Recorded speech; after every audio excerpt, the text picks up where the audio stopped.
अंतर्राष्ट्रीय संबंध की आज ये आधारभूत क्लास है और चूंकि अंतर्राष्ट्रीय संबंध विषय का प्रारंभ हो रहा है तो 2-3 आधारभूत क्लासेस मैं आपकी लूँगा। ठीक है, इंटरनेशनल रिलेशन में 2-3 क्लासेस लूँगा। सबसे पहले शुरुआत के कुछ ही समय में हम समझने का प्रयास करेंगे कि अंतर्राष्ट्रीय संबंध विषय की क्या महत्वता है। ठीक है, चाहे वो संघ लोक सेवा आयोग हो या फिर जितने भी राज्य लोक सेवा आयोग हैं या फिर प्रशासन के अंदर इसका क्या महत्व है, देश के लिए इसका क्या महत्व है, परीक्षा में आपके ये सब्जेक्ट क्यों रखा गया। ठीक है, तो बेसिक शुरुआत में आपको कुछ समझना है और आप यदि एक आम नागरिक हैं तो भी आपको अंतर्राष्ट्रीय संबंध की एक समझ होनी चाहिए, क्योंकि आज के वैश्वीकरण के दौर में विश्व के सभी देश एक दूसरे पर निर्भर हो चुके हैं। ठीक है, अंतर्राष्ट्रीय संबंध जो विषय है ये दो या दो से अधिक राष्ट्रों के मध्य उनकी संबंधों को दर्शाने का प्रयास करता है। अब किस तरीके से आप अपने देश के राष्ट्रीय हितों को सर्वोपरि रखते हैं ताकि आपके देश के राष्ट्रीय हितों के माध्यम से आपके राष्ट्र की ज़रूरतों को पूरा किया जा सके। अब क्या राष्ट्रीय हित किसे कहते हैं?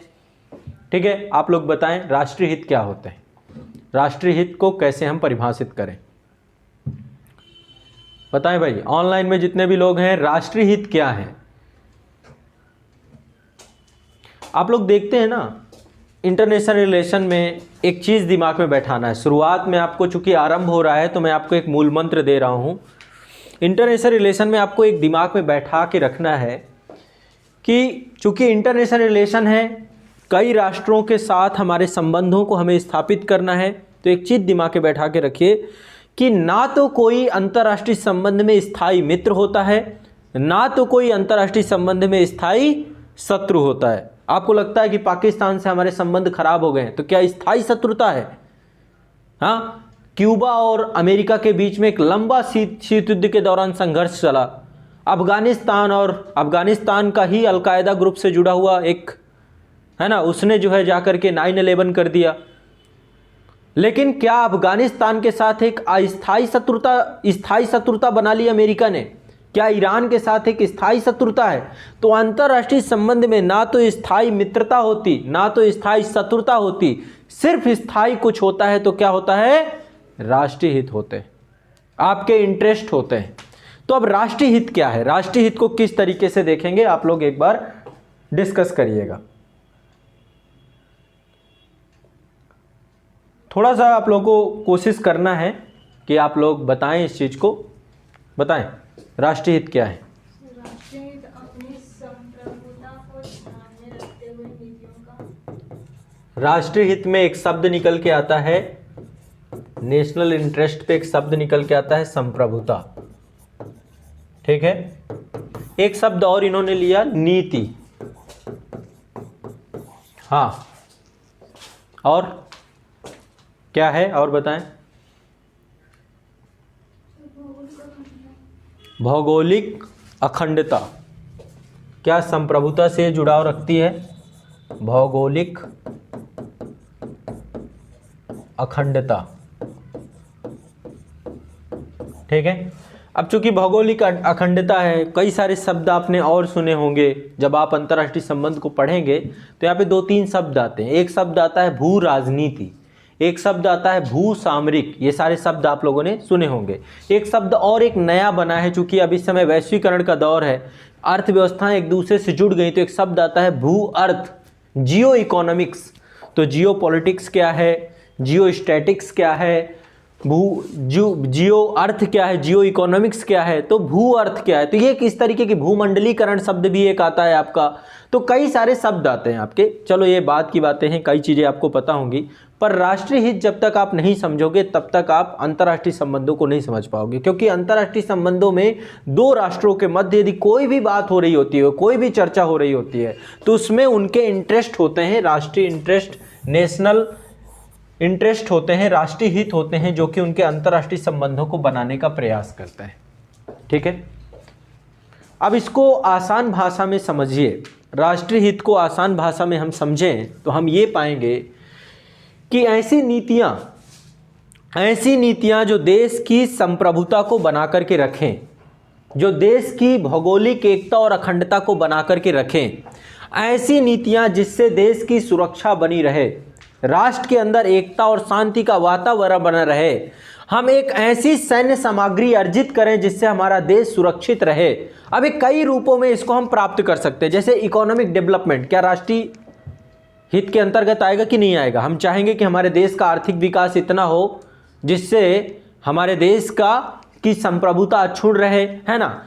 तो जैसे कोविड को लेकर के इतना बड़ा एक शिगुफा चालू हुआ कि चीन के वुहान से चालू हुआ कोविड, तो चीन को क्या दिक्कत है? पूरे विश्व से यदि बैर बैमानस से उसने दुनिया भर के आरोप प्रत्यारोप सब कुछ लगे, उसको क्या पता? उसको ये था कि मुझे अपनी इकोनॉमी को कैसे बूस्टअप करना है, कैसे मुझे मोनोपोली क्रिएट करना है, कैसे वर्ल्ड को आकर के मुझे आकर के कैप्चर करना है, कैसे अपनी अर्थव्यवस्था पे इतने बड़े स्तर का उछाल लाना है। तो उसने क्या किया? पूरे विश्व की अर्थव्यवस्थाओं को बंद करवाने का प्रयास किया। अब इसमें कितनी सत्यता अलग बात है, लेकिन फिर भी कोविड यदि चीन, क्योंकि शुरुआत तो चीन से ही हुई, फिर पूरे विश्व में फैला वो, तो यदि उसने ये कार्य किया तो चीन के लिए तो ये उसके राष्ट्रीय हितों की पूर्ति थी। और क्या था?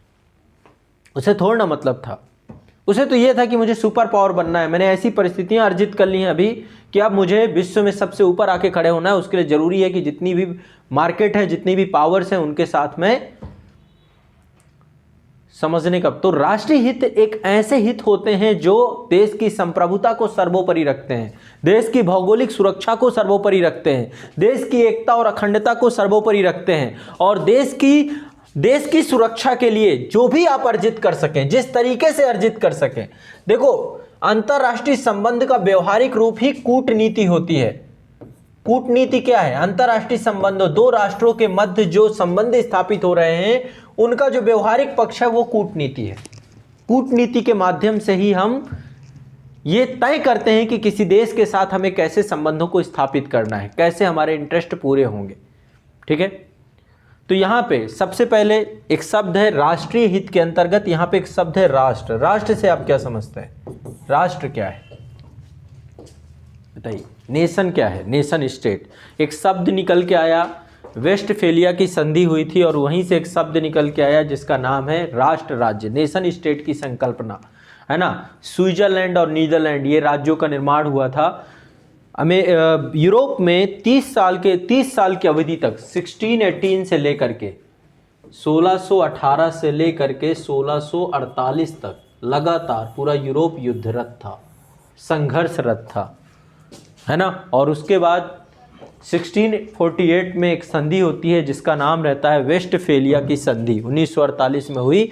और यहीं से वेस्टफेलिया की ट्रीटी से ही पूरे यूरोप में 30 वर्षों का युद्ध समाप्त हो जाता है। और 30 वर्षों के युद्ध के समाप्ति के बाद ही राष्ट्र राज्य की संकल्पना का जन्म होता है। पूरे विश्व में कानूनी बाध्यताएं स्थापित होती हैं, सीमाओं का निर्माण होता है, इंटरनेशनल बॉर्डर्स बनाई जाती हैं। तो एक तरीके से नेशन स्टेट की संकल्पना 1648 से निकल के आती है।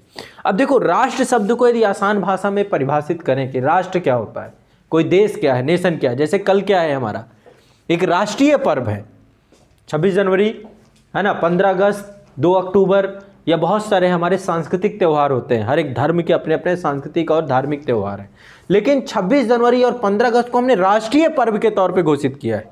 तो राष्ट्र का मतलब क्या है? यहाँ पे राष्ट्र को हम किस तरीके से जोड़ते हैं, किस तरीके से समझते हैं? बताइए, राष्ट्र की क्या परिभाषा होती है?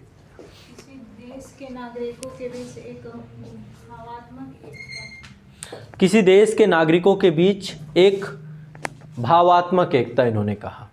कैसे भावात्मक एकता स्थापित हो सकती है? क्या तरीके हो सकते हैं कि हमारे देश में जो पब्लिक है वो एकता के बंधन से जुड़ी रहेगी, एकात्मकता का गुण होगा, आपसी मूल्यों की भावना उनसे जुड़ी रहेगी? ये कैसे होगा?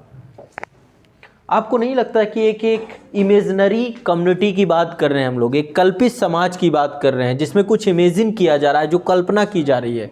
एक इमेजिनरी सोसाइटी की बात नहीं कर रहे हैं हम, कि कोई एक ऐसी सोसाइटी हो जहाँ पर लोग एक ही संस्कृति के हों, लोग एक ही भाषा बोलते हों, है ना।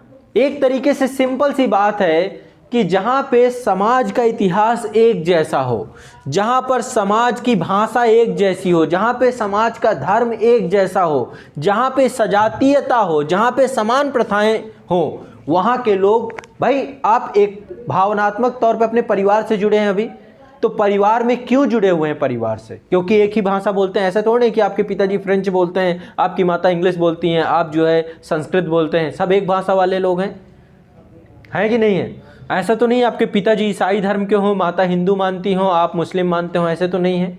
आप समान धर्म से हैं। एक परिवार के अंदर ये संकल्पना देखने को मिलती है नहीं मिलती है? सजातीयता इसे कहते हैं।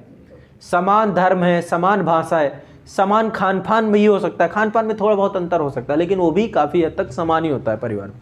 तो हम अपने परिवार के साथ क्या होता है, भावात्मक तौर पे जुड़े होते हैं। क्या राष्ट्र भी कोई भावात्मक पक्ष है? क्या राष्ट्र भी भावनाओं से जुड़ा हुआ है? भारत में तो ऐसा नहीं देखने। यूरोप का समाज तो आपको देखने को मिल जाएगा, पूरा देश ही एक धर्म से जुड़ा हुआ है, एक धर्म के रंग में रंगा हुआ है, पूरा देश ही एक भाषा के रंग में जो रंगा हुआ है। लेकिन क्या भारत में ऐसा है?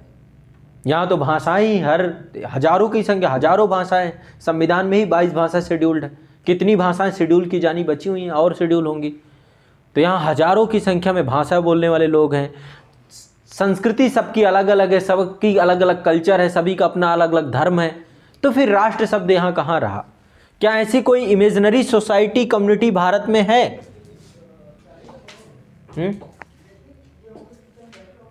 बताएं भाई। ये तो सोचने की चीज़ है, जब तक आप इसे नहीं समझेंगे। देखिए ध्यान से समझनिएगा, राष्ट्र की अवधारणा है कुछ सांस्कृतिक कारकों पर जब हम किसी समाज में सजातीयता देखते हैं, वो समाज एक राष्ट्रीय भावना से जुड़ा होता है, एक भावात्मक लगाव होता है उसका। क्या हमारा इतिहास समान रहा है? क्या हम लोग का इतिहास समान रहा है? क्या हमारी हिस्ट्री एक जैसी रही है?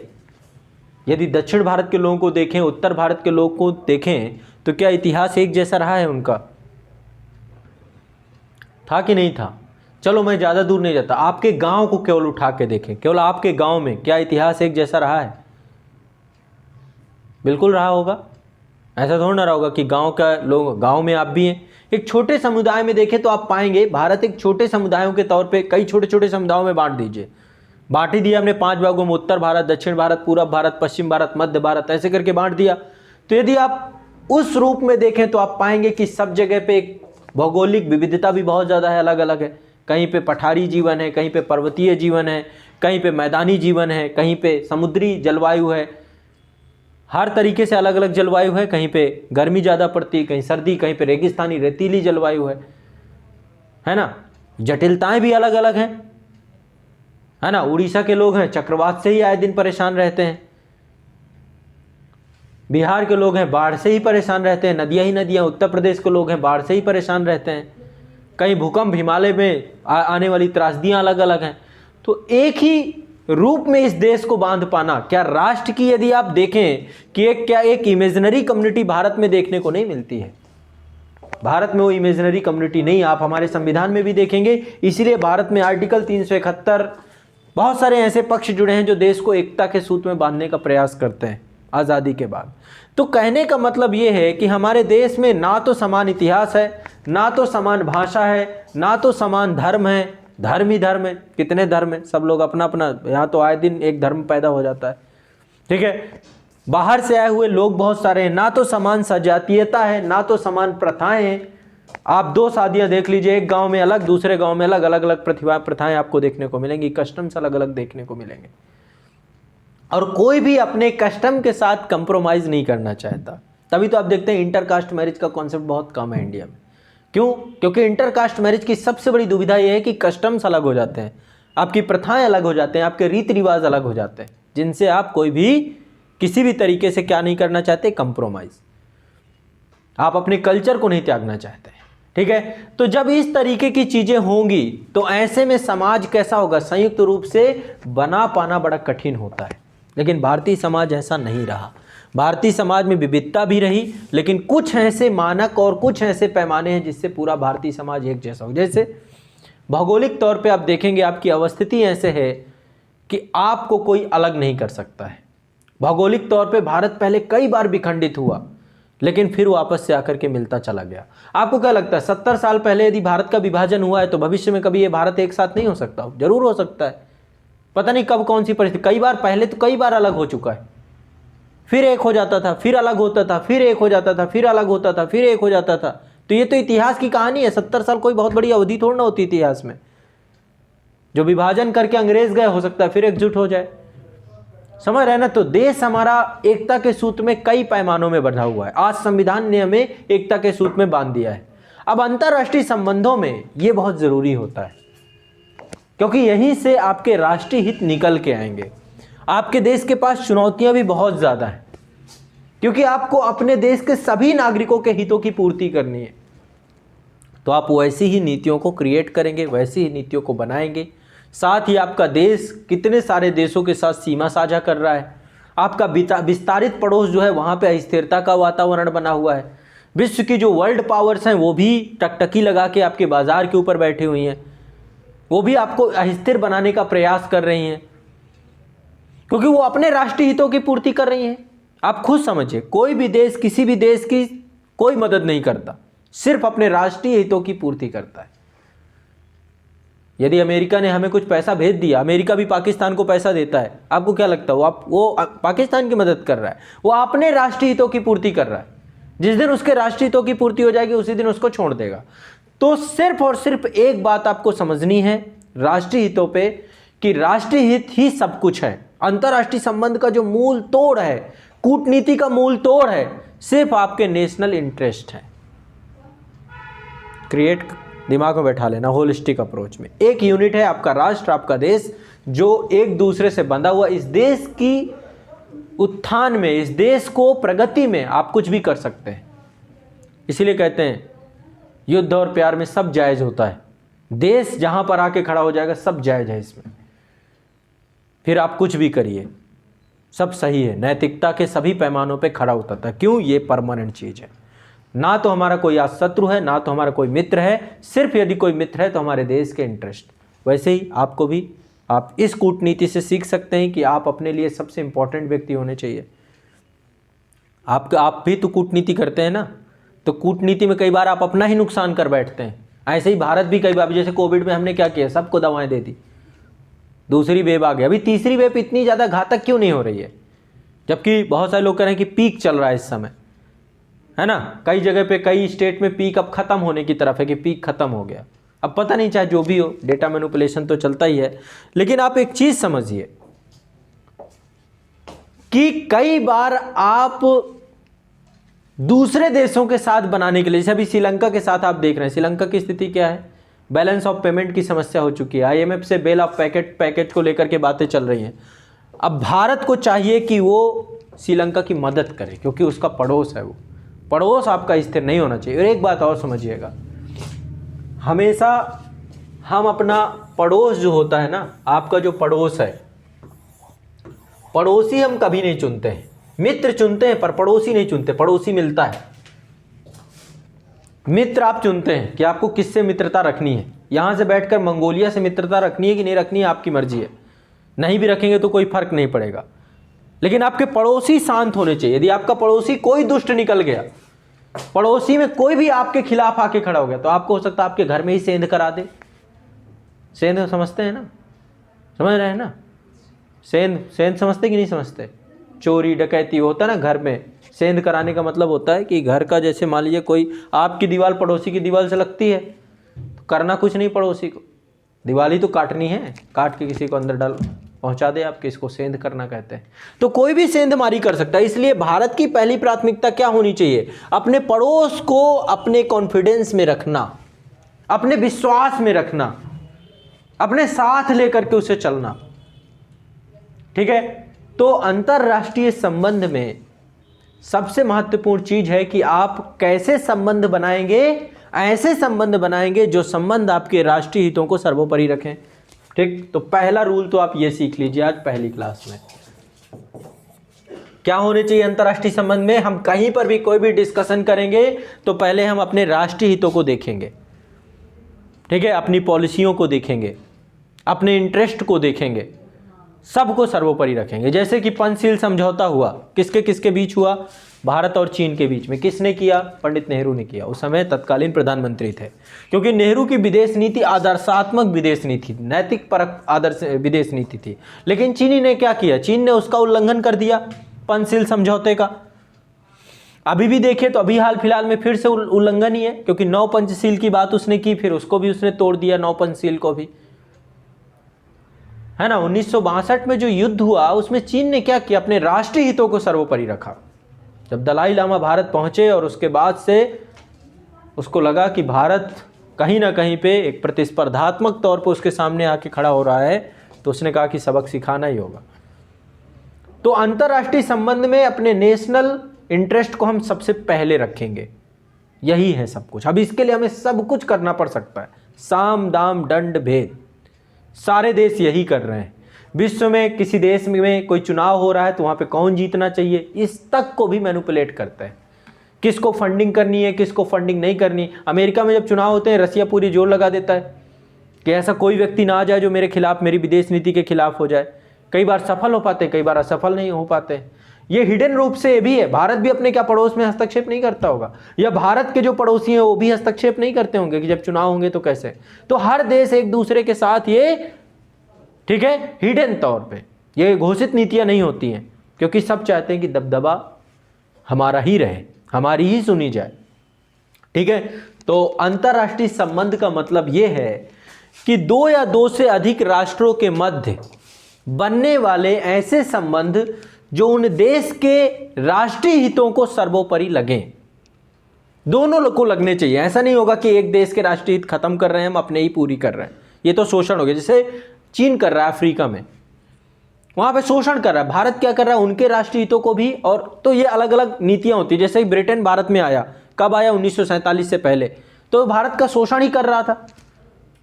आज जो है चीन हम्बन टोटा में बैठा हुआ है, आज चीन आज ग्वादर में बैठा हुआ है, तो वहां पे चीन क्या कर रहा है, अपने राष्ट्रीय हितों की पूर्ति कर रहा है। उसे कोई मतलब नहीं कि पाकिस्तान की क्या स्थिति है, उसे कोई मतलब नहीं है कि, तो दीर्घकालीन उसकी सोच है कि उस देश की पूरी अर्थव्यवस्था को अपने शिकंजे में ले लेना।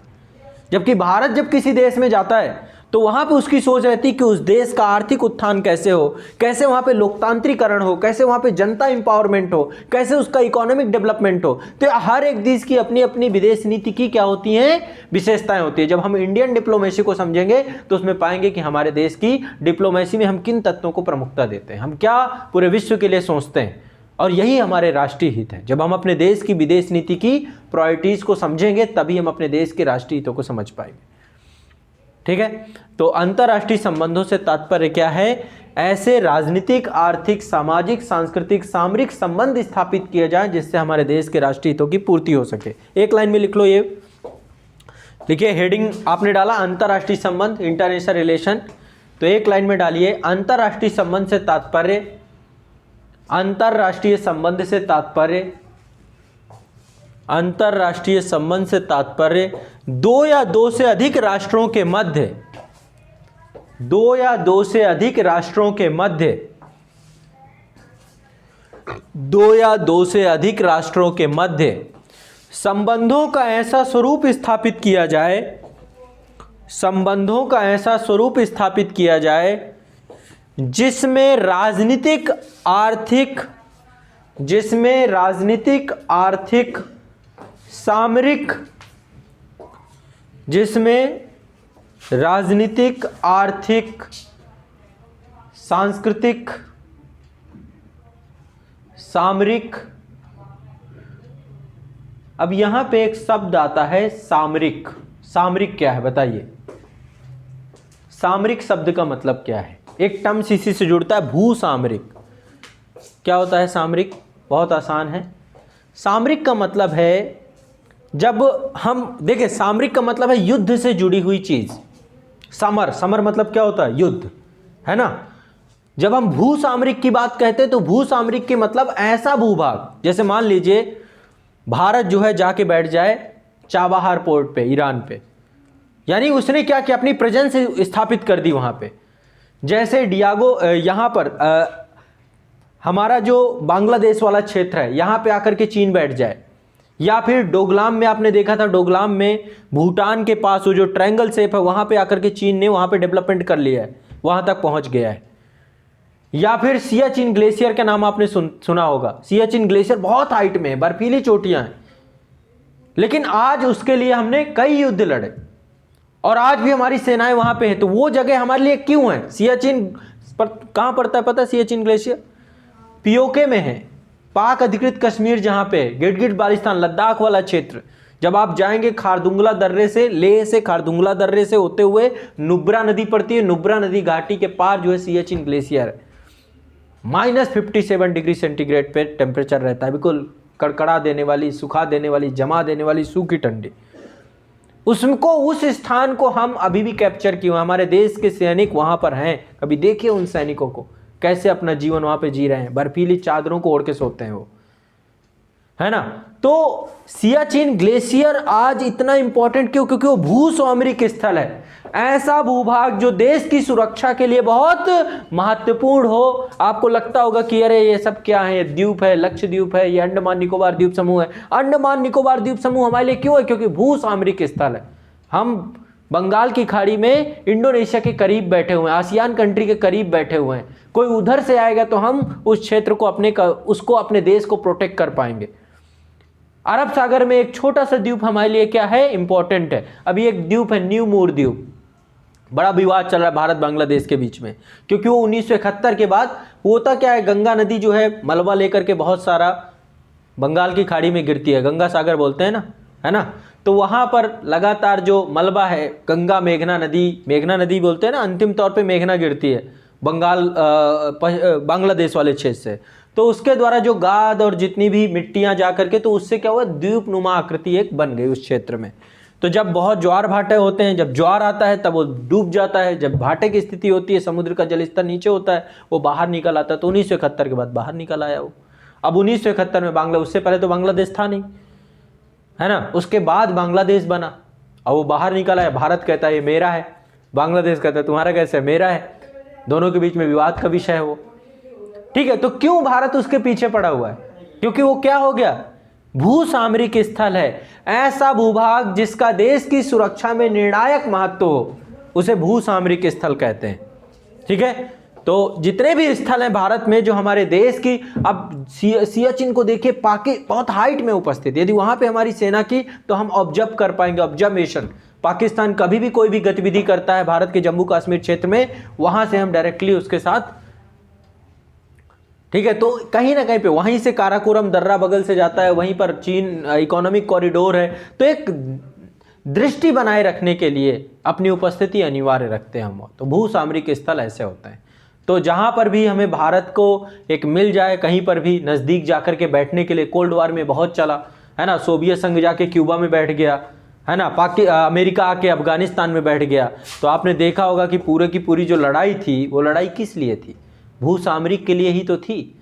सब भूसामरिक स्थलों को ढूंढ रहे थे। आज अफगानिस्तान में जो कहानी है तालिबान को लेकर के, किसने पैदा की?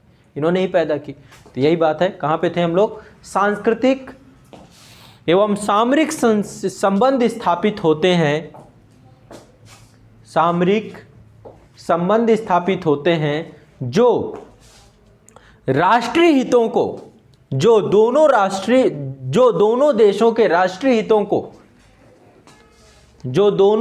के राष्ट्रीय हितों को पूर्ति करने में सहायक होते हैं, जो दोनों देशों के राष्ट्रीय हितों को पूर्ति करने में सहायक होते हैं। दो या दो से अधिक राष्ट्रों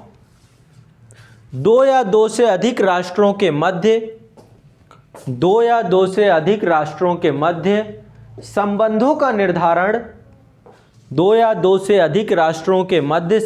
का निर्धारण अनेक पहलुओं द्वारा होता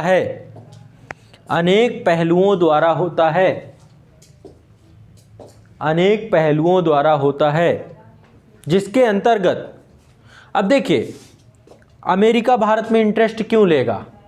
क्योंकि भारत में उसे क्या दिखाई देता है? सबसे पहले लोकतंत्र दिखाई देता है, क्योंकि वो खुद एक डेमोक्रेटिक देश है ना, है कि नहीं है? डेमोक्रेसी यहाँ भी देखने को पाता है वो, और वो खुद एक डेमोक्रेसी है। तो जब विचारधाराएं सबसे पहले विचारधारा ही होती है, सबसे पहला जुड़ाव होता है कि आपकी विचारधारा और उसकी विचारधारा। यदि विचारधारा ऐसी नहीं है तो हम प्रयास करेंगे कि वहाँ पे हमारी विचारधारा क्या हो? विस्तारित हो, ठीक है, उसका प्रयास होता है। तो अमेरिका भारत से जुड़ाव रखने में सबसे पहले देखेगा कि भाई यार लोकतांत्रिक यानी विचारधारा मैच कर रही है। दूसरा, मैं इतना वर्ल्ड का सबसे बड़ा मैन्युफैक्चरर हूँ, मैं भी मैन्युफैक्चरिंग इंडस्ट्री में, इतने सारे उत्पाद बन रहे हैं, तो बाजार कहाँ है? तो बाजार इंडिया सबसे बड़ी बाजार है। यदि इंडिया की मार्केट 121 करोड़ की आबादी है और पूरे विश्व का बाजार है, तो इस बाजार में मेरी उपस्थिति अनिवार्य होनी चाहिए। यहाँ नहीं रहूँगा तो सब गड़बड़ हो जाएगा। दूसरा, कच्चे माल के आय का स्रोत भी है ये।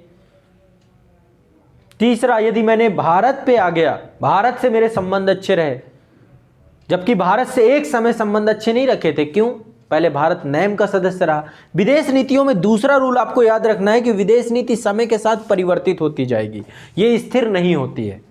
कोई भी देश अपनी विदेश नीति को एक निश्चित समय के बाद परिवर्तित कर देता है। जैसे अमेरिका आज़ादी के बाद भारत का मित्र नहीं था। क्यों? पहले भारत ने, चूंकि उसके पूंजीवादी देश और समाजवादी देशों में पूरा विश्व बट गया, भारत ने कहा नहीं, हम अलग थलग रहेंगे, हम एक नया ग्रुप बनाएंगे, नैम कैटेगरी पे जाएंगे। और जब नैम की बात उसने की तो नैम में फिर तो ऐसे कई पहलू आते हैं जिन पहलुओं को लेकर के कई बार दो देश एक दूसरे के विचारों से सहमत हो सकते हैं और या सहमत नहीं भी हो सकते। ठीक है, तो इस पे भी हम लोग देखेंगे। देखिए, जिसके अंतर्गत किसी भी देश की भौगोलिक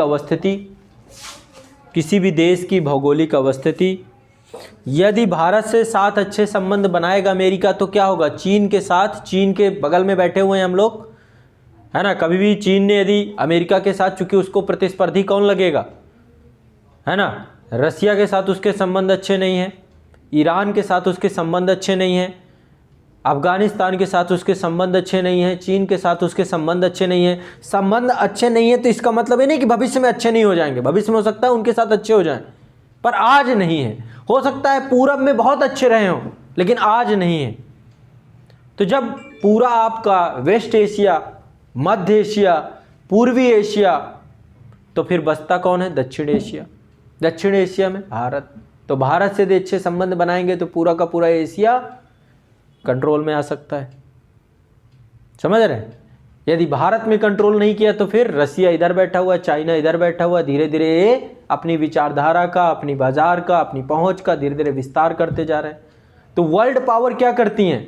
अपने आप को संतुलित करने के लिए, बैलेंस ऑफ पावर बनाने के लिए, शक्ति संतुलन के सिद्धांत के लिए प्रयास करती रहती हैं कि विश्व के देशों के साथ कहाँ अपनी प्रेजेंस वो इस्टेब्लिश कर पाए, और वहाँ पे अपने हितों के साथ वो कोई समझौता नहीं करती। उन्हें कोई फर्क नहीं पड़ता किसी देश को कितना पैसा देना है, क्या करना है, क्या नहीं करना, जब तक उनके राष्ट्रीय हितों की पूर्ति होती रहती है। ठीक है, तो यही बात मैं लिखवा रहा हूँ, जिसके अंतर्गत देश की भौगोलिक अवस्थिति, संसाधनों की उपलब्धता। अब मान लीजिए सऊदी अरेबिया के पास तेल है, अब भारत के पास क्या है? कुछ नहीं है, भी तो उतना नहीं जितनी आपकी आपूर्ति कर सके।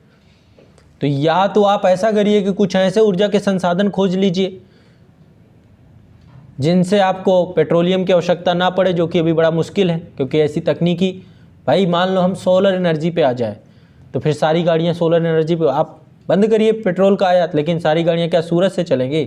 सोलर एनर्जी के लिए आपको टेक्नोलॉजी तो लानी पड़ेगी ना, गाड़ियों में फिर आपको पूरा परिवर्तन, चेंज है सब। तो यदि पेट्रोल आपकी आधारभूत आवश्यकता है तो फिर आपको सऊदी अरेबिया से भी बना के रखना पड़ेगा, इराक से भी बना के रखना पड़ेगा, ईरान से भी बना के रखना पड़ेगा, जो गल्फ कंट्री है उनसे बना के रखना पड़ेगा।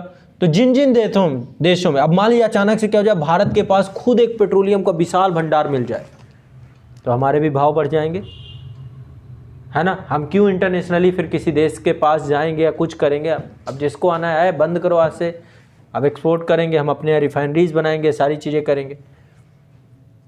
समझ रहे हैं बात को? तो अभी जैसे गल्फ कंट्रीज़ में आप देखिए सबका इंटरेस्ट है, सब चाहते हैं गल्फ। अभी अफगानिस्तान से अमेरिका के जाने के पीछे बहुत सारे कारण हैं। एक कारण ये है कि ये जो गल्फ कंट्री हैं, मुस्लिम कम्युनिटी है, उसको कैसे अपने विश्वास में लिया जाए, क्योंकि काफ़ी लंबे, जब ट्रंप आए थे तो ट्रंप के द्वारा बहुत बड़े स्तर पे इसके लेकर के काम किया गया। अब चूंकि चीन की मार्केट बहुत उभर रही है, और चीन की मार्केट उभर रही है, और यहाँ पे भी अमेरिका ने अपने आप को डिस्टर्ब कर रखा है। तो ऐसे में यदि अपने आप को इस्टेब्लिश करना है तो उसे चाहिए कि वो इस कम्युनिटी को अपने कॉन्फिडेंस में ले, नहीं तो चीन से लड़ पाना उसके लिए बड़ा घातक हो जाएगा। जब एशिया में सबसे बिगाड़ के रखेगा तो अब वो क्या चाह रहा है कि यहाँ से चलो चलें ताकि ये लगे कि चलो अमेरिका चला गया, एक गुड मैसेज जाए उन्हें। ठीक है, तो अमेरिका को कोई फ़र्क नहीं पड़ता कि मैं 20 साल रहा, 30 साल रहा, कुछ भी हुआ, मेरे काम हो गया, मैं जिस लिए आया था यहाँ पे स्थिरता रहे ना रहे। अब इसको अस्थिर क्यों बना गया अफगानिस्तान को? बगल में कौन है? भारत। बगल में कौन है? चीन। परेशान रहे। चीन तो कुछ नहीं कर पाएगा, चीन का कोई कुछ नहीं कर पाएगा। अंततोगत्वा हम सबसे ज़्यादा नुकसान उठाने वाले देश। क्यों? क्योंकि पाकिस्तान के साथ लगी हुई सीमाएं हमारी कैसी हो गई? असुरक्षित हो गई, है ना। तो कहने का मतलब बस यही है कि अंतर्राष्ट्रीय संबंध में कोई किसी का कुछ नहीं, भला कोई देखना ही नहीं चाहता, सिर्फ अपना भला देखना चाहता है। ये मूल मंत्र है अंतर्राष्ट्रीय संबंध का। ठीक है, यही बात लिखिए। भौगोलिक स्थिति, संसाधनों की उपलब्धता, सामाजिक संरचना, सांस्कृतिक विकास क्रम,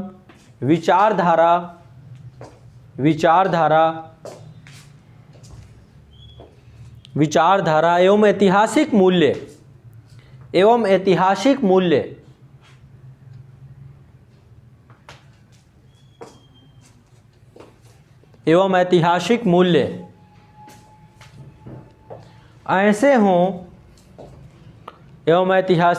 ऐसे हों जो अंतर्राष्ट्रीय संबंधों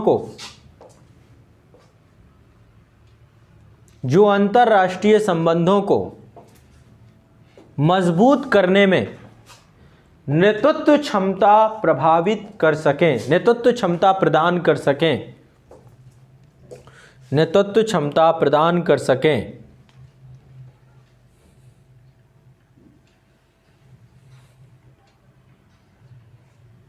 ठीक है, भारत को आर्थिक तौर पे बहुत सशक्त बनने की ज़रूरत है, क्योंकि जब तक हम सशक्त नहीं बनेंगे हम अपने पड़ोसियों को नहीं बना पाएंगे, और जब तक हमारे पड़ोसियों को हम सशक्त नहीं बना पाएंगे तब तक हमारा भी विकास नहीं होगा।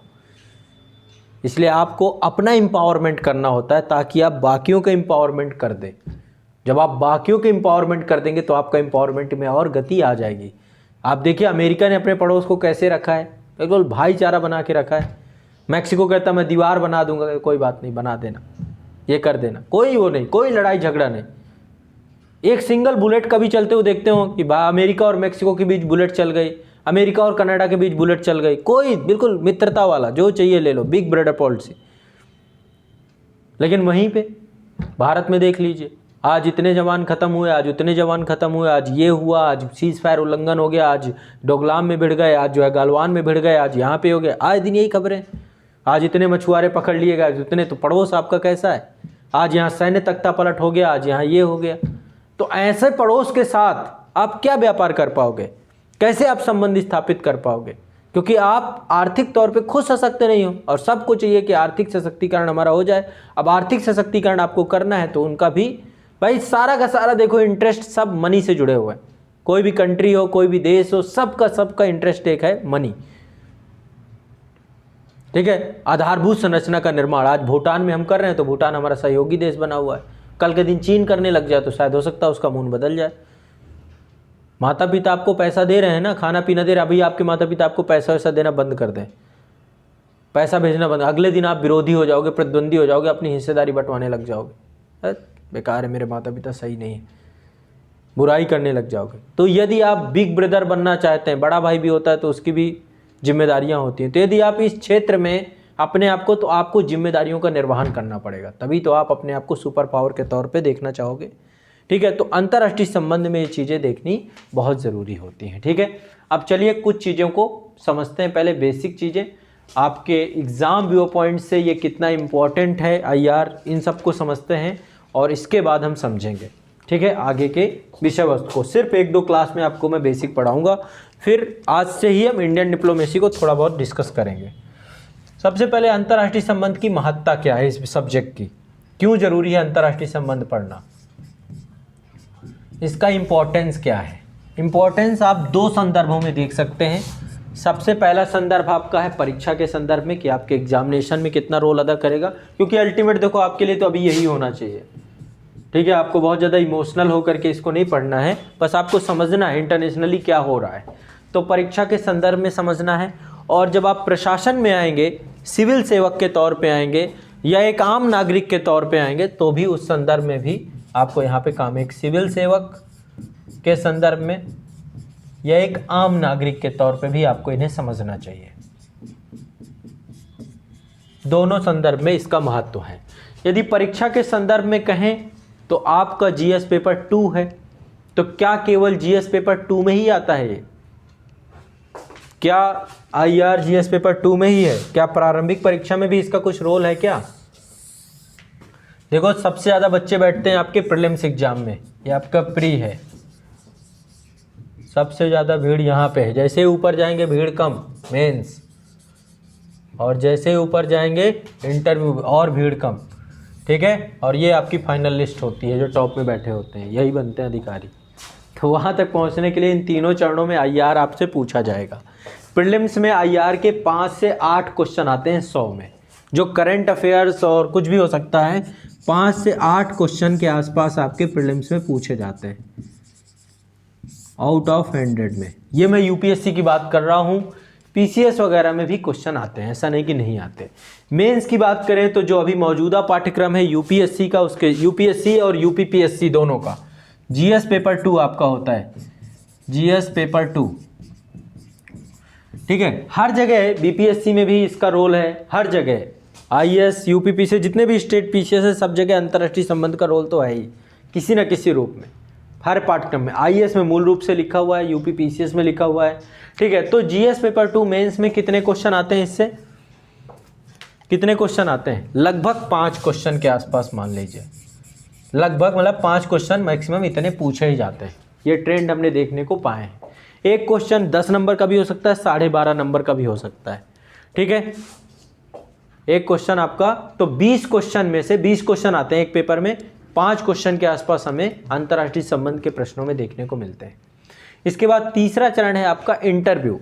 इंटरव्यू में देखिए, समझिए कि इंटरव्यू होता क्या है आपका। मैं आसान भाषा में समझाऊं तो इंटरव्यू में 2 तरीके के प्रश्न आपसे पूछे जाते हैं। एक तो आप अपना बायोडाटा सीट भरते हैं, जिसमें आप बताते हैं कि आप कौन हैं, आपने क्या पढ़ाई पढ़ी, आपकी क्या हॉबी रही। तो एक बायोडाटा आपका क्रिएट होता है और ये आयोग के सामने पहले ही आप पूरा बता देते हैं। बायोडाटा सीट होती है, वो भरते हैं आप, ठीक है। और बायोडाटा से लगभग आपके जीवन से जुड़े हुए जो चीज़ें हैं कि आपने अभी तक क्या किया, उससे 2/3 क्वेश्चन पूछे जाते हैं। 2/3 क्वेश्चन आपके बायोडाटा से ही पूछते हैं, ये समझ लीजिए। इसके अलावा बाकी जो होता है, समसामयिक परिदृश्य में क्या चल रहा है, करंट में क्या चल, 1/3 क्वेश्चन आपके यहाँ से होते हैं, ठीक है। करंट में सिनेरियो, नेशनल इंटरनेशनल जो भी चल रहा है उससे क्वेश्चन ज़्यादातर पूछे जाते हैं 1/3 पे। स्टैटिक क्वेश्चन बहुत कम होता है, या बायोडाटा के साथ ही थोड़ा बहुत मर्ज कर देते हैं। जैसे मान लीजिए आपने कहा कि मैंने बीए किया है, मैंने इतिहास पढ़ा है, तो पूछ लिया इतिहास में 2-4 बातें, ठीक है। तो ऑप्शनल आपने ये लिया है, तो कहीं ना कहीं पे वो आपका सब्जेक्ट से भी जोड़ दीजिए या फिर आपने जो किया है उससे जोड़ दीजिए, ठीक है। तो यहाँ पर भी आपका करंट वाले सेक्शन में भी आईआर आपका जुड़ाव रखता है।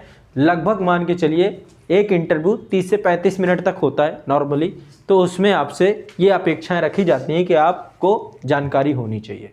बायोडाटा में क्या क्या आपका होता है, आपकी एजुकेशन होती है, आपकी एजुकेशनल क्वालिफिकेशन होती है, आपकी हॉबी क्या है। तो आप पहले तो क्लियर कर लीजिएगा, अपना थॉट प्रोसेस क्लियर कर लीजिएगा कि एजुकेशनल, ये तो थॉट प्रोसेस क्या है कि बहुत ज़्यादा बढ़ चढ़ के नहीं बताया जाता कुछ भी।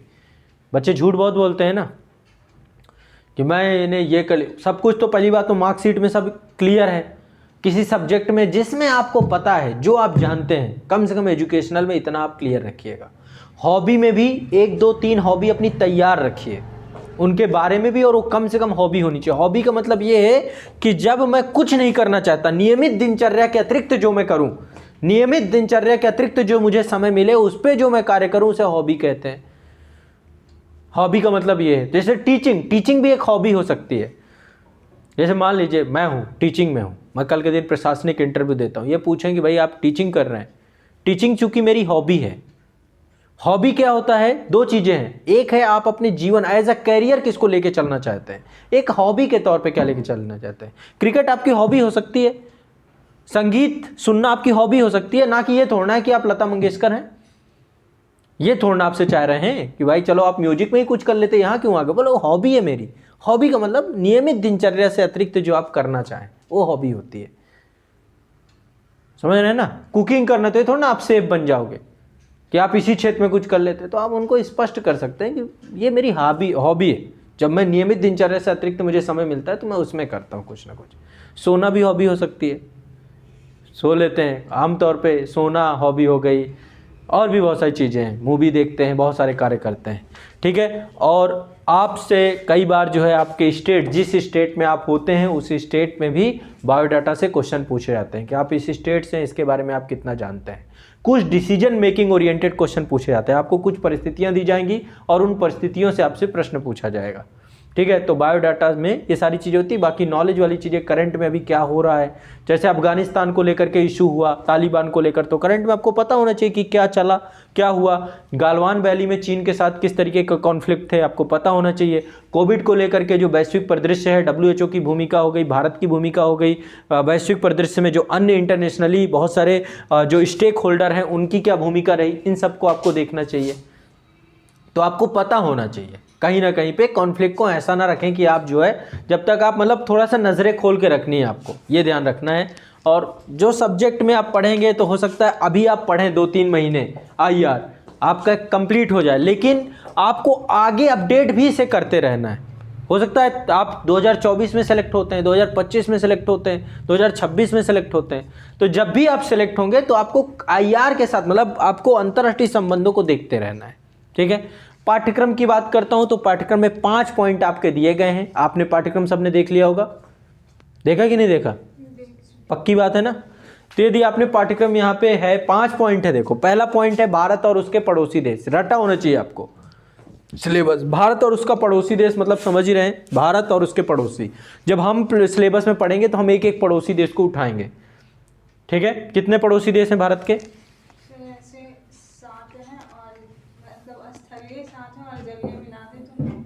जलीय 9 हैं। स्थलीय 7 कौन कौन से हैं? स्थलीय में एक है इधर से स्टार्ट करें तो बांग्लादेश, म्यांमार, उसके बाद चीन, भूटान, नेपाल और उसके बाद अफगानिस्तान, पाकिस्तान। 7 ये हो गए स्थलीय सीमा साझा करने वाले, और 2 आपके श्रीलंका और मालदीव हो गए। ये आपका पड़ोस हो गया, ठीक है। इसके बाद भारत का विस्तारित पड़ोस भी हो सकता है, जो हमारा विस्तारित पड़ोस है उसको भी देख सकते हैं हम लोग।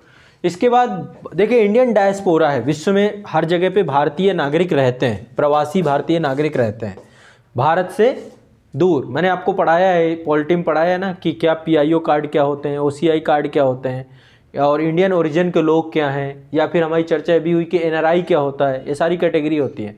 तो इंडियन डायस्पोरा, लोग पढ़ाई करने के लिए, लोग जॉब करने के लिए, या लोग भारतीय मूल के थे और फिर विदेशों में जाके बस गए, तो ऐसे बहुत सारी कैटेगरी है जो भारतीय प्रवासी नागरिक रहते हैं, इनको भी सिलेबस के अंतर्गत दिया गया। इंडियन डायस्पोरा भी पढ़ना है हमें।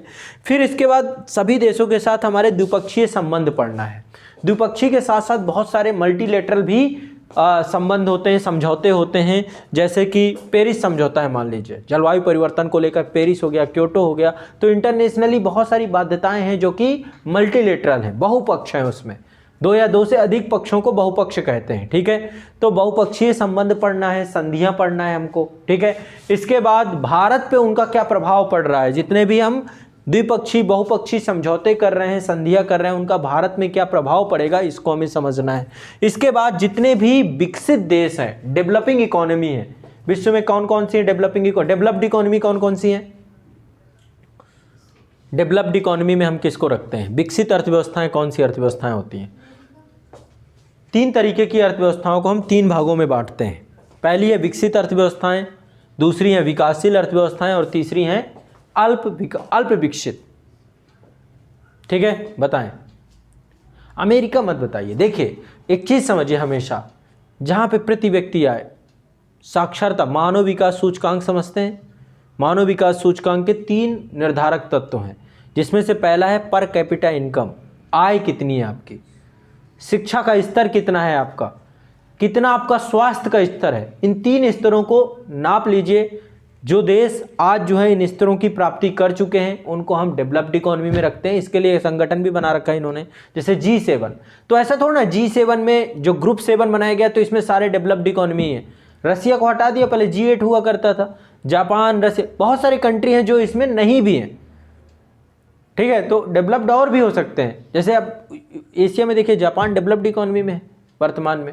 साउथ कोरिया को देखिए, डेवलप्ड इकोनॉमी की ओर है, ठीक है। डेवलपिंग इकोनॉमी का मतलब जहाँ पे जनसंख्या और उसकी आय का अंतराल बहुत ज़्यादा है, विषमताएं बहुत ज़्यादा हैं, ठीक है। धन का विकेंद्रीकरण बहुत कम है, असमानता बहुत ज़्यादा है, शिक्षा बहुत ज़्यादा है, एक गैप देखने को मिलता है, तो डेवलपिंग इकोनॉमी में आ जाती हैं। और अल्प डेवलप्ड मतलब जहाँ पे कुछ अभी है ही नहीं, शुरुआत ही हो रही, ठीक है। तो विकसित और विकासशील देशों के साथ हमारी कैसी नीतियाँ हैं, भारत पे उनका क्या प्रभाव पड़ रहा है। बहुत सारी इंटरनेशनल, बहुत सारे इंस्टीट्यूशंस हो सकते हैं, अंतर्राष्ट्रीय संस्थाएं, बहुत सारे संगठन बनाए गए हैं। संगठन बनाने के कई सारे कारण हैं। जब साम्राज्यवादी युग और उपनिवेशवादी युग था, उस समय अवधि में बहुत सारे देशों की आपस में क्या हुई हैं, संधियां। बहुत सारे देशों ने शोषण के शिकार हुए हैं, बहुत सारे देश, और उस शोषण के शिकार होने के परिणाम स्वरूप जब उस शोषण से हम बाहर आए तो हमने क्या किया, एक दूसरे के साथ हम जुड़ गए, लेकिन हमने अपनी संप्रभुता को नहीं त्याजा।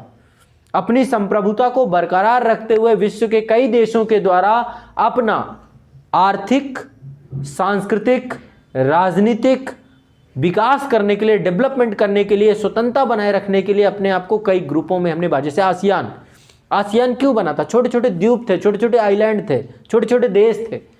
इनको डर था कि कहीं फिर ना फ्रांस आके बैठ जाए, फिर ना जापान हमारे ऊपर आके बैठ जाए, तो सामरिक तौर पे इन्होंने अपने आप को क्या किया, एक बना लिया, ठीक है। यूरोपीय यूनियन है, आर्थिक तौर पे पूरी अर्थव्यवस्था, अपने इकोनॉमिक डेवलपमेंट के लिए सभी ने अपने आप को एक बना लिया, ठीक है। तो सांस्कृतिक तौर पे, आर्थिक तौर पे, सामाजिक तौर पे अपने आप को एकता के सूत्र में बांधने का प्रयास करती हैं जब एक दूसरे देश। तो बहुत सारी अंतर्राष्ट्रीय संस्थाएं हैं, ठीक है, वो भी देखेंगे। जैसे ब्रिक्स है ना, ब्रिक्स के बनने का कारण है सारी डेवलपिंग इकोनॉमी है इसमें, चाहे साउथ अफ्रीका हो, चाहे भारत हो, चाहे रसिया हो, चाहे चाइना हो, चाहे इंडिया हो, सारे के सारे देश जो है डेवलपिंग इकोनॉमी के तौर पे हैं, विकसित अर्थव्यवस्थाएं हैं।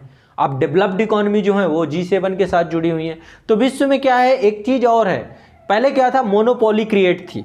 आप देखेंगे 17वीं शताब्दी से ही देखेंगे तो पहले 17वीं शताब्दी में आपका पुनर्जागरण हो चुका था, ठीक है, पुनर्जागरण हो चुका था और पूरे विश्व में ब्रिटेन का दबदबा होना प्रारंभ हो चुका था। उस समय कई थी शक्तियां, अकेले ब्रिटेन नहीं था, फ्रांस का भी उदय हो रहा था। 1789 में जब फ्रांसीसी क्रांति होती, फिर नेपोलियन बोनापार्ट का उदय होता है, तो ब्रिटेन और फ्रांस दो बड़ी शक्तियां थी। तो 17वीं 18वीं शताब्दी में आप देखेंगे तो जितनी भी पावर थी वो किसके पास थी, ब्रिटेन के पास थी। 17वीं 18वीं 19वीं शताब्दी में पावर शिफ्ट होना चालू हुई है।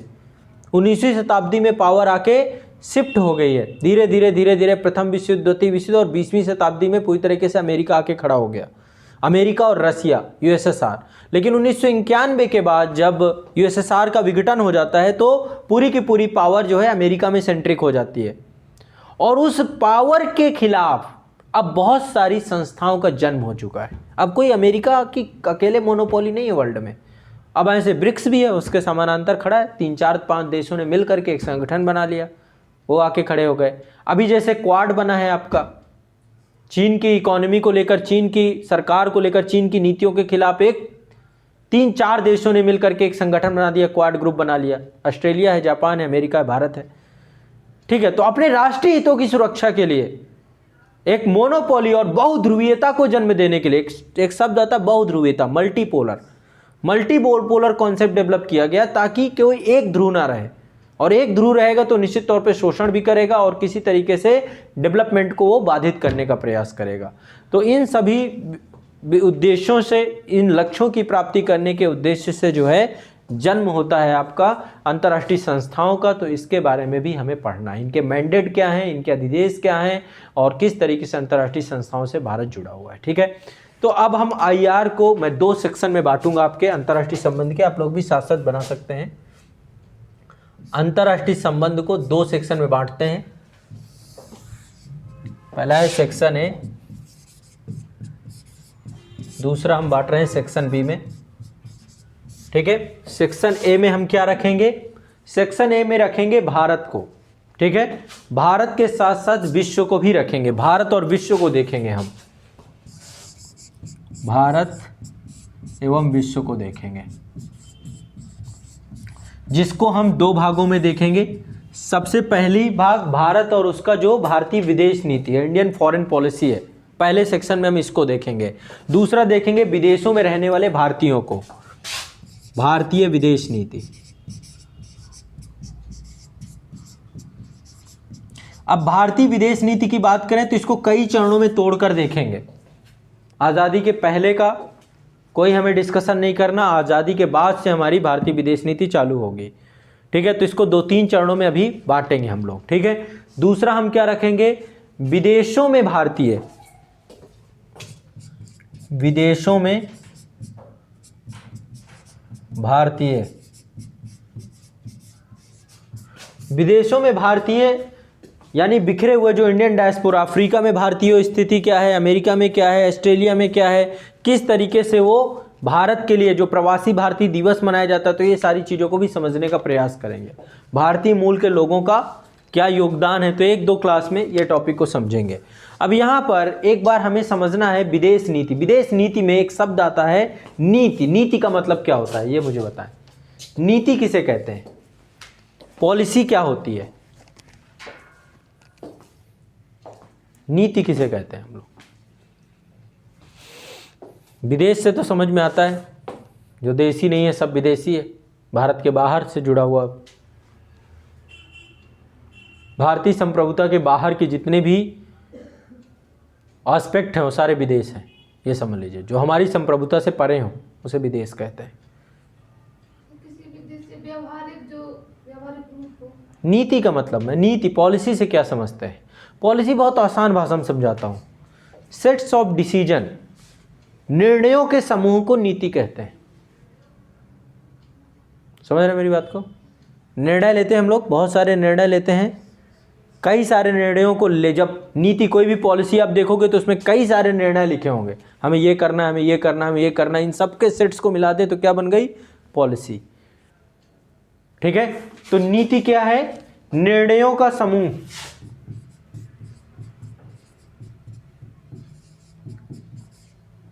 का समूह। तो जो सेट्स ऑफ डिसीजन हैं, ठीक है, इसको लेकर वर्तमान में हमें कैसे डिसीजंस लेने हैं, वर्तमान में कैसी चुनौतियां हैं, उनका कैसे हमें सामना करना है, कैसे उन चुनौतियों को लेकर के हम चलेंगे। और जब वर्तमान में कोई नीति आप बना रहे होंगे तो क्या भविष्य को ध्यान में नहीं रखेंगे। हाँ, जितनी भी वर्तमान में नीतियां आप बनाएंगे वो ये ध्यान में रख करके बनाएंगे, जो भी निर्णय लेंगे कब लेंगे आप, वर्तमान परिदृश्य में। वर्तमान परिदृश्य में लेने वाले निर्णयों को वर्तमान में भी लेंगे और आप भविष्य में भी लेंगे, ठीक है। तो आज जो भी आपने निर्णय लिया, जैसे हम शादी ही करते हैं, व्यक्तिगत निर्णय होता है हमारा, तो इसके पीछे भविष्य आपको दिखाई देता है कि नहीं दिखाई देता, कैसे कर लेते हो, है ना। आज आप पढ़ रहे हो तो ये आपका एक डिसीजन है, किसको लेकर के, भविष्य को लेकर के। नहीं तो आप चोरी भी कर सकते थे, डकैती भी डाल सकते थे।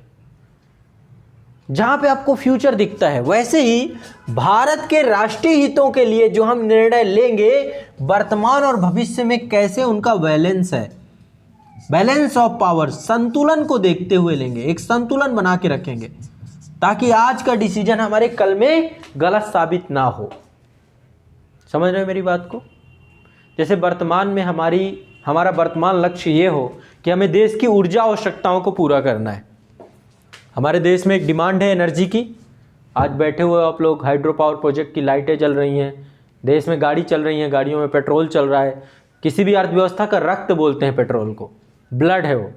यदि पेट्रोल खत्म तो देश की अर्थव्यवस्था मृतप्राय हो जाएगी, ठीक है, जब तक आप अल्टरनेटिव एनर्जी पे नहीं जाओगे तब तक। तो मान लीजिए ऊर्जा नीति हमारी कैसी होनी चाहिए। सबसे पहली चीज होनी चाहिए ऊर्जा सुरक्षा। हमारे देश की ऊर्जा जरूरतें पूरी हो जाएं तो ऐसी ऊर्जा नीति बनाएंगे कि ताकि जो देश, पहले तो अब देखेंगे हमारे देश में कितना है, तो अपने देश में हम पा रहे हैं केवल कोयला है, वो भी बिटुमिनस प्रकार का, तो कितनी ज़रूरतों को पूरा कर देगा। तो पता चला कि जितना कोयला है उस कोयला से हम बिजली बना लेते हैं, तो ताप विद्युत बना रहे हैं, सब एनटीपीसी को कोयला दे रहे हैं भाई, बिजली बना के लोगों को, नागरिकों को। तो अभी तो हमारा कोयले से ये काम हो गया। फिर हमने देखा कि और क्या चाहिए, बोला पेट्रोलियम चाहिए, देश में कितना है, बिल्कुल नहीं है, तो क्या करें, 85 से 90% हमें आयात करना है। तो आयात करना है तो भाई कौन कौन से देश हैं जो पेट्रोल बेचते हैं, कहाँ कहाँ पेट्रोल उत्पादन है, तो पता चला सऊदी अरेबिया, इराक है, ईरान है, कुवैत है, ये सारी कंट्रियां हैं। तो चलो इनसे संबंध बनाते हैं, इनसे अच्छा बना के चलते हैं। कल के दिन अभी सऊदी अरेबिया का पेट्रोल खत्म हो जाए, फिर देखना पूरे विश्व को। राष्ट्रीय हित, तो राष्ट्रीय हित में जब भी आप कोई भी एनर्जी बनाएंगे तो अपनी एनर्जी में आप क्या पाएंगे, कोई भी नीति बनाएंगे, कोई भी पॉलिसी बनाएंगे, कोई भी जरूरत को पूरा करेंगे तो आप पाएंगे कि आपके हितों की पूर्ति कितनी हो रही है। ठीक है, तो भारत की विदेश नीति, ये विषय वस्तु को मुझे आप लोगों को पढ़ाना है। जो मेरा मतलब मेन टॉपिक है वो ये है, और विदेश नीति में निर्णयों का जो समूह होगा इसे हम पढ़ेंगे। हर एक प्रधानमंत्री के कार्यकाल में क्या क्या निर्णय लिए गए, यही तो पढ़ रहे हैं ना हम, कि नेहरू के काल में कैसी विदेश नीति रही, उन्होंने कैसे निर्णय लिए, तो जिससे उस समय की वर्तमान जरूरतें और भविष्य की। जैसे कई बार नेहरू को हम कोसते हैं कि भाई आपने कैसा डिसीजन ले लिया जम्मू कश्मीर को लेकर के, आज पाकिस्तान के साथ विवाद ही नहीं निपट रहा, क्यों, भविष्यगामी नहीं था। चीन को लेकर के आपने कैसे इतना हल्के में ले लिया कि उसने युद्ध तक कर दिया, भविष्यगामी डिसीजन नहीं था। कुछ चीजों को लेकर हम प्रधानमंत्रियों को दोष देते हैं, तो उस समय जो बैठे हुए थे विदेश नीति को निर्धारण करने के लिए, जिनके पास ये इसको चलाना था, भारत का विदेश मंत्रालय, विदेश मंत्री सहित प्रधानमंत्री सहित जो उस समय की कैबिनेट थी, उसने कैसे निर्णयों को लिया जिससे उस समय की वर्तमान जरूरतें तो पूरी हुई, क्या भविष्य के साथ संतुलन स्थापित कर पाए। यदि नहीं कर पाए तो कॉन्फ्लिक्ट है। इंदिरा गांधी को हम कई बार अप्रिशिएट करते हैं कि उसने सोवियत संघ से सही समय पर ट्रीटी कर ली, यदि नहीं करती तो भारत का 1971 के युद्ध में बड़ा बुरा हाल हो जाता। तो यही होती है इकोनॉमी IR में, आपको भविष्य देखना होता है कि आज का लिया हुआ निर्णय भविष्य के लिए कितना बेहतर होगा। समझ रहे हो मेरी बात, नहीं समझ रहे हो, कुछ समझ में आ रहा है? हाँ, बस यही पढ़ना है आपको, किसने क्या डिसीजन लिया, और वो डिसीजन लिया तो किन परिस्थितियों पे लिया। दो चीजों को आपको समझना है, परिस्थितियां भी समझना है कि उस समय क्या मजबूरी थी, नेहरू की क्या मजबूरी थी, है ना। आज मोदी युग को आप नेहरू युग से तुलना करेंगे तो अपराध कर देंगे आप नेहरू जी के ऊपर, क्योंकि 70 साल बाद का भारत है ना। आज जो हमारा डेवलपमेंट है, इकोनॉमिक एम्पावरमेंट है, आज जो एजुकेशन का स्तर है, आज जो हमारे पास खाद्य जरूरतों की आपूर्ति पूरी है, आज हम एक्सपोर्ट कर रहे हैं, बहुत सारी चीजें, आज जो उत्पादन का स्तर है उसे हम नेहरू युग से थोड़ा ना तुलना कर सकते हैं। तो समसामयिक परिस्थितियों में किस तरीके के निर्णय लिए गए जिससे भारत की विदेश नीति हमेशा निर्धारित हुई, लेकिन उन निर्णयों को भविष्य के दृष्टिकोण से किसने कितना लिया, ये इंपॉर्टेंस रखता है। इसलिए आप देखेंगे कभी हमारा रसिया बहुत अच्छा दोस्त बन जाता है, कभी हम अमेरिका को बहुत अच्छा दोस्त बना लेते हैं, कभी हमारे चीन को भी हम बना लेते हैं, जरूरतें जहां से पूरी होती चली जाती हैं। ठीक है, तो हम 2-3 भागों में भारत की विदेश नीति को तोड़ करके पढ़ेंगे। पहला, शीत युद्ध का काल जो था 1945 से लेकर के 1990 तक का काल। देखा जाए तो जो शीत युद्ध का काल है, जिसमें जितने भी प्रधानमंत्री आए, चाहे वो पंडित नेहरू रहे हों, गुलजारी लाल नंदा तो कार्यवाहक ही थे, लाल बहादुर शास्त्री के समय पे बड़ी घटना हुई थी, ताशकंद समझौता, और फिर उनकी मृत्यु हो जाना, फिर इंदिरा गांधी आई हों, फिर मोरारजी देसाई आए हों, इसके बाद जो है आपके फिर इंदिरा गांधी की सरकार आई, राजीव गांधी आए, उसके बाद आपके BP सिंह आए, तो कई लोग आए। ठीक है, कई प्रधानमंत्री आए शीत युद्ध के टाइम पीरियड पे। तो शीत युद्ध के दौरान जो ये पूरा सेक्शन है, ये देखा जाए तो स्वतंत्रता के उपरांत भारत कैसा रहा, GS पेपर 1 का टॉपिक है। इतिहास, हिस्टोरिक बैकग्राउंड पढ़ेंगे हम लोग। ठीक है, और शीत युद्ध के बाद जो स्थिति बनी, 1991 के बाद जो स्थिति बनी, उसको हम समझने का प्रयास करेंगे। देखेंगे कि नेहरू युग कैसे आदर्शवादी रहा, कैसा नैतिकतावादी रहा, और कैसे 1965 के बाद जब हमारे 2 युद्ध हुए, 1964 में नेहरू जी की मृत्यु हो जाती है, 1962 और 1965 के 2 युद्ध हुए, तो कैसे एक यथार्थवादी युग का जन्म हुआ। तो जो मुझे अब आपको पढ़ाना है वो पढ़ाना है भारत की विदेश नीति। ठीक है, तो मैं आपको विदेश नीति को पहले क्या करूंगा, पहली 1-2 क्लास हमारी ऐसी रहेंगी जिसमें मैं पूरे प्रधानमंत्रियों के दौरान हुई महत्वपूर्ण घटनाओं को आपको बता दूंगा। ठीक है, और साथ में परिस्थितियां बता दूंगा कि जैसे 1950 की समस्या, 1950 की क्या आपकी परिस्थितियां थी। सबसे बड़ी दिक्कत तो थी सुरक्षा को लेकर के, देश का विभाजन उस दौरान हुआ था, और देश का विभाजन हुआ था, उसी समय पाकिस्तान बना था, ऊपर चाइना बैठा हुआ था। विकास को लेकर हमारे पास संसाधन ही नहीं थे, ना तो प्राकृतिक संसाधन थे, ना तो भौतिक संसाधन थे, ना तो मानवीय संसाधन थे, ना तो पूंजी थी, ना तो तकनीकी थी। वैश्विक समुदाय में भी हमारी स्थिति नहीं थी बहुत अच्छी। तो ऐसे में उस समय हमें कैसे अपने देश को लेकर के चलना चाहिए था? तो हमने क्या कहा? शांतिपूर्ण नीति। हमने कहा ऐसा करो, पंचशील कर लो। हमने ऐसा कहा कि आप, लेकिन हमने भविष्य को नहीं समझा कि धोखा भी हो सकता है, षड्यंत्र भी हो सकता है।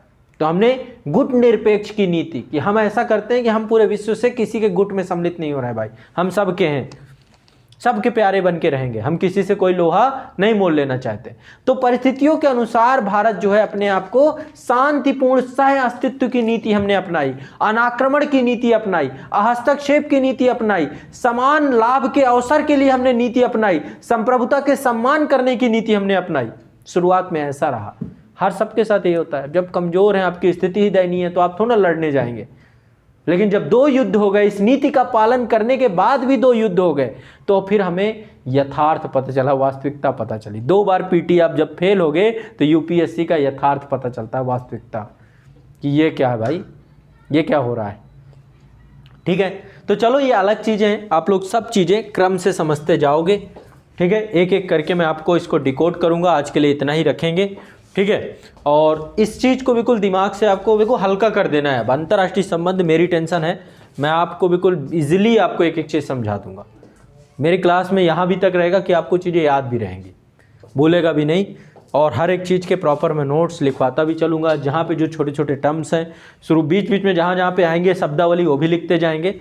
तो बहुत ज़्यादा चीज़ें मैं अभी आपको, मतलब वैसे बहुत बीच में जैसे शब्द जो भी आएंगे, कूटनीति शब्द आएगा, कुछ भी आएगा, तो उसके बारे में चर्चा कर लेंगे। हार्ड पावर क्या है, सॉफ्ट पावर क्या है, जियोस्टैटिक्स क्या है, ये सब चीज़ें बीच बीच में शब्दावलियों को डिस्क्राइब करता जाऊँगा।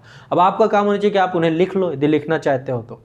नहीं लिखना चाहते हो तो कोई बात नहीं, सुन के याद हो जाए तो और अच्छी बात है। ठीक है, चलो कुछ अभी जितना मैंने बताया उसमें